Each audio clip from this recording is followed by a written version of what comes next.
Hello dear friends, I hope आप सब अच्छे होंगे। आज हम ना कुछ नया सीखेंगे। कल हमने क्या सीखा था? हमने सीखा था कि जनरल एनाटॉमिकल टर्म्स क्या हैं, लेकिन आज हम इन सब चीज़ों से हटके मतलब कहने में बहुत ही सिंपल चीज़ है, लेकिन शायद याद होगा कि एक सीरियल आता था शक्तिमान। शक्तिमान सीरियल के लास्ट में कहते थे छोटी छोटी पर मोटी बातें।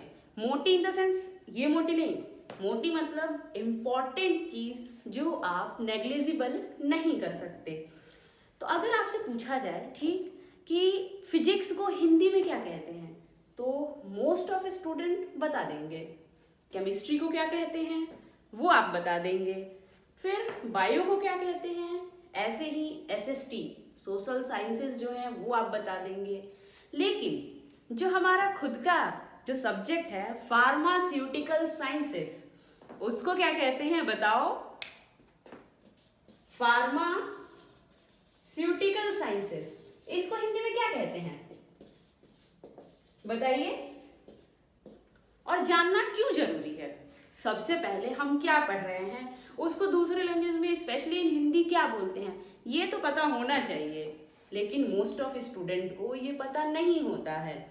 और नहीं पता होने की वजह से लॉस क्या होती है सोचिए। एक बहुत ही इम्पॉर्टेंट जो है वो लॉस हो जाता है बच्चों का। वो क्या हो जाता है?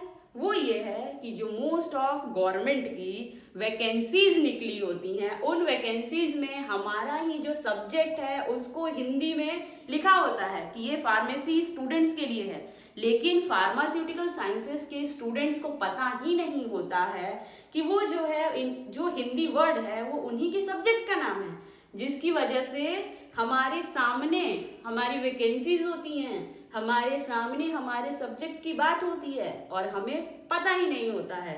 तो हुई ना इम्पॉर्टेंट चीज ये, लेकिन है बहुत सिंपल। तो आओ आज हम ये सीखते हैं फार्मास्यूटिकल साइंसेस को हिंदी में क्या कहते हैं।